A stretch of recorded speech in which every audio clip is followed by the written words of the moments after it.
তামিলনাড়ুর রাজনীতিতে থালাপতি বিজয়ের উত্থান এখন জাতীয় আলোচনার বিষয়। অভিনেতা থেকে মুখ্যমন্ত্রী হওয়ার পর তার দল টিভিকে যেভাবে বিপুল সমর্থন নিয়ে সরকার গঠন করেছে তা নিয়ে যেমন রাজনৈতিক মহলে চর্চা চলছে, তেমনি এবার আলোচনার কেন্দ্রবিন্দুতে এসেছে দলের বিধায়কদের শিক্ষাগত যোগ্যতা। সূত্রের খবর, টিভিকের 108 জন বিধায়কের মধ্যে রয়েছেন 6 জন পিএইচডি ডিগ্রিধারী, পাশাপাশি 22 জন পোস্ট গ্র্যাজুয়েট, 5 জন আইআইটি থেকে পাশ করা ইঞ্জিনিয়ার এবং 8 জন এমবিবিএস ডাক্তারও রয়েছেন এই দলে।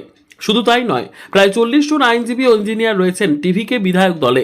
এছাড়াও বহু গ্র্যাজুয়েট ও তরুণ মুখ এবার জায়গা পেয়েছেন তামিলনাড়ুর নতুন বিধানসভায়। এই তথ্য সামনে আসতেই সোশ্যাল মিডিয়ায় শুরু হয়েছে জোর চর্চা। অনেকেই দাবি করছেন দেশের রাজনীতিতে এমন শিক্ষিত বিধায়ক দল খুব কমই দেখা গিয়েছে। কেউ কেউ আবার বলছেন প্রশাসনিক সিদ্ধান্ত থেকে আইন প্রণয়ন, সব ক্ষেত্রে এই শিক্ষাগত বৈচিত্র্য সরকারের কাজে বড় প্রভাব ফেলতে পারে। রাজনৈতিক বিশ্লেষকদের একাংশের মতে বিজয় শুধুমাত্র তারকা খ্যাতির ওপর ভরসা করেননি, বরং শিক্ষিত ও পেশাদার ব্যক্তিদের সামনে এনে নতুন রাজনৈতিক বার্তা দেওয়ার চেষ্টা করেছেন। বিশেষ করে তরুণ ভোটারদের মধ্যে এই বিষয়টি ইতিমধ্যেই বড় প্রভাব ফেলেছে বলেই মনে করা হচ্ছে।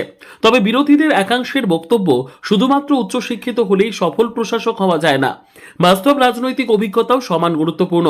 যদিও সেই বিতর্কের মাঝেও টিভিকের বিধায়কদের শিক্ষাগত যোগ্যতা এখন জাতীয় স্তরে আলোচনার অন্যতম বিষয় হয়ে উঠেছে।